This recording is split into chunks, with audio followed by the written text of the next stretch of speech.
আমরা এখানে দূরের থেকে কিছু বক দেখতে পাচ্ছি, ভিডিও করছি। এটা কাপাসিয়ার এই প্রান্তে ওই জায়গায় অনেকগুলি বক দেখা যাচ্ছে, একসাথে প্রায় 15-20টা বক তো বসে আছে। এত দূরের থেকে জুম করলে আসবে কিনা সেটাও আমরা বলতে পারছি না। তো যাই হোক, এটা আমরা কালিয়াকোটের দিকে যাচ্ছি না, কালিয়াকোট সরি, এটা হচ্ছে কালীগঞ্জ, কালীগঞ্জে যাচ্ছি। অন দ্য ওয়ে আমরা কিছু এই ক্ষেতের এবং বক ওড়ার দৃশ্য নিচ্ছি, তো ভালোই লাগছে। ইনশাল্লাহ এই পর্যন্তই এই ভিডিওটা 46 সেকেন্ড এর একটা ভিডিও নিলাম।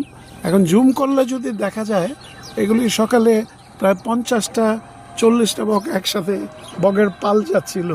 তা এখন তো আর সেটা দেখছি না, দূরে গিয়ে তারা আশ্রয় নিছে, এবং জুম করলে এটা দেখা যাবে কিনা সেটা আমরা একটু পরে খেয়াল করবো ইনশাল্লাহ। এখানে ভিডিওটা শেষ করলাম।